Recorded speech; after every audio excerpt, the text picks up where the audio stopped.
नमस्कार शाक्स। नमस्कार। मैं श्रुति रेड्डी 36 इयर्स पिछले 6 साल से अंत्येष्टि फ्यूनरल सर्विसेज चला रही हूँ।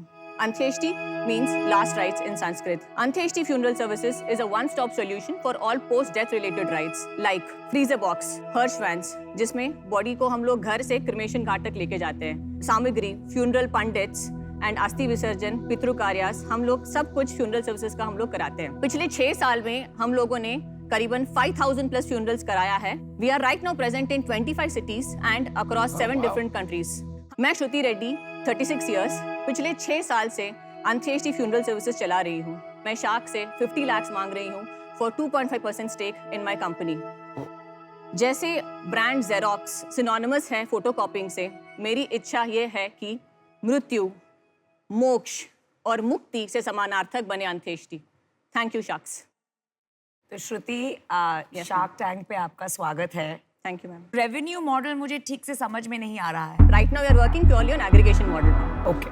तो आप खुद की सर्विसेज नहीं प्रोवाइड करती हैं, you simply aggregate from other people. Yes sir, actually हम लोगों ने शुरू किया था खुद की सर्विस प्रोवाइड करना कोलकाता में, बट मैंने ये चीज़ देखा है कि अगर स्केल करना है तो एग्रीगेशन मॉडल में ही जाना बेटर है sir. When I started off 6 years back, तब शायद हम लोग बस 5-6 लोग थे। आज 2 कोविड वेव्स के बाद करीबन 35 लोग हैं इस स्पेस में। 35 पीपल मतलब 35 कंपेटिटर्स है आपके? हाँ जी। श्रुति, जब आपने स्टार्ट किया तो आपको ऐसा क्यों लगा कि ये सर्विसेज, फ्यूनरल सर्विसेज इम्पोर्टेंट है और आपको करना चाहिए? मैंने ये चीज देखा है कि when you lose someone, it's very important कि आपको ग्रीव करना है। पर जब अभी ये सर्विस में जब कोई प्रॉपर सा प्रोफेशनल सा एजेंट नहीं है, तो क्या होता है कि फैमिली को ये सब चीजें करना पड़ता है। और मैंने ये चीज भी देखा है कि it's like about 1.2 billion people है, उसमें से अगर 9% डेथ रेट है, अगर उसमें से even if I take just urban deaths like 25% deaths भी अगर मैं लेती हूँ, तो उसमें से our market is like really coming to close to $1 billion।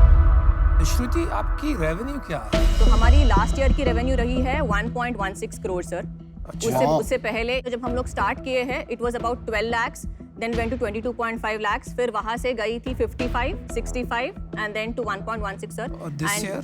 For FY22 we'll be having a revenue of about 2 crores. I would like to share here on the tank is that इसमें margins हमारे 50% तक बनते हैं। तो 2 करोड़ में आपका 1 करोड़ का margin होगा इस साल। हाँ और जी। Net profit? About 6% of it sir। कहाँ जाता है बाकी पैसा? It is mostly in salaries and marketing। तो ये कस्टमर एक्विजिशन में जाएगा ना? हाँ जी।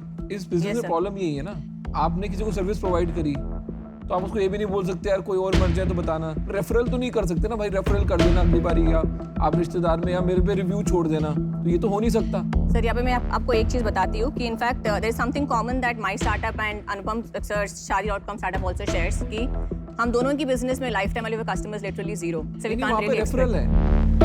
2 बंदों की शादी होगी शादी.com पे, दोनों जाके बोलेंगे, यहाँ पे कोई कुछ नहीं बोलने देखो, वाला। हमारा ट्रैफिक 70% ऑर्गेनिक है। तो इनफैक्ट हमारे बिजनेस में भी काफी सारा ट्रैफिक हमको रेफरल से आता है, बिकॉज जब भी हम लोग कोई भी सर्विस देते हैं तो डेफिनेटली लोग उसके बारे में बात करते हैं। अच्छा, एक दूसरा क्वेश्चन मैं आपको पूछता हूँ, हाँ जी। Is there really such a big problem? देखो, जनरली व्हाइल इमीडिएट फैमिली को बड़ा दुख होता है और वो सिचुएशन में नहीं होते कुछ कर सकें, लेकिन हमेशा फ्रेंड्स और कजन्स होते हैं जो ये काम ले लेते हैं इमीडिएटली। तो मुझे ऐसा लगा नहीं कि कोई मारा फिर रहा है कि अभी मैं क्या करूं। शायद एनआरआई में ज्यादा प्रॉब्लम है। आने वाले समय में जितने न्यूक्लियर फैमिली हो गए सर, और लाइक फॉर एग्जांपल जैसे बैंगलोर में काफी बहुत सारे लोग न्यूक्लियर फैमिली रहते हैं, पर जैसे किसी के आईटी मरने पीपल पे एंड तो ऑल सभी आते हैं ना, लॉजिस्टिक्स से ऑटोमेटिकली टेकन केयर ऑफ होती है। इंडस्ट्री बोलने का मतलब है इंडस्ट्री थोड़ी फ्रैगमेंटेड नेचर की है, इसको कंसोलिडेट करना बहुत मुश्किल है।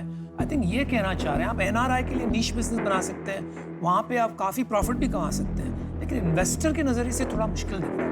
मैंने श्रुति अपना डिसीजन बना लिया है। आप शार्क टैंक में आने वाले one of the strongest entrepreneurs लग रहे हो मुझे, ठीक है? हर चीज का आपको पता है क्या मार्केट साइज है, और 2 करोड़ का business banana with 1 crore gross margin is not easy, ठीक है? आपको इसको स्केल करना चाहिए, थोड़ा सा अपना मार्जिन और बेटर करना चाहिए। मेरे हिसाब से अगर ये 50 की जगह 70% पे पहुंचेगा तो आपको ये 6% नेट प्रॉफिट की जगह 25% नेट प्रॉफिट मिलेगा। मुझे नहीं लग रहा अभी ये इन्वेस्टेबल बिजनेस है, इसलिए मैं बाहर। तो श्रुति, मेरा व्यू भी सिमिलर है, मैं भी आउट। अगर मैं आपको एक सजेशन दे सकता हूँ तो मैं बोलूँगा कि एक सिंपल नाम रख लो, ताकि मुझे किसी को दूसरे को बताने में, आज मैं यहाँ से भी जाऊँगा तो मुझे शायद मैं भूल जाऊँ। Great point. Good point, very good point. ऐसा कुछ रखोगे ना इजी, जैसे एक कंपनी किसी ने खोली मकान.com, यू नो व्हाट आई वो मीन? मैंने ही खोली। हाँ, तो ऐसे ऐसे कंपनी का नाम रखोगे तो आपके लिए अच्छा होगा।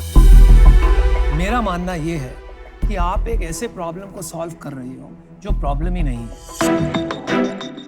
और मैं ये भी सोचता हूँ कि आप इतनी स्मार्ट हैं कि आपको अपने आप को ऐसे एरिया में अप्लाई करना चाहिए जहाँ पे और कोई प्रॉब्लम सॉल्व नहीं कर रहा। इसमें आप बिजनेस जरूर बना सकती हैं, लेकिन आप इस दुनिया में इससे ज़्यादा इम्पैक्ट कर सकती हैं। आप में उतनी क्षमता है। तो मैं तो इन्वेस्ट नहीं कर पाऊंगा। Good luck for your future. ठीक है सर, थैंक यू।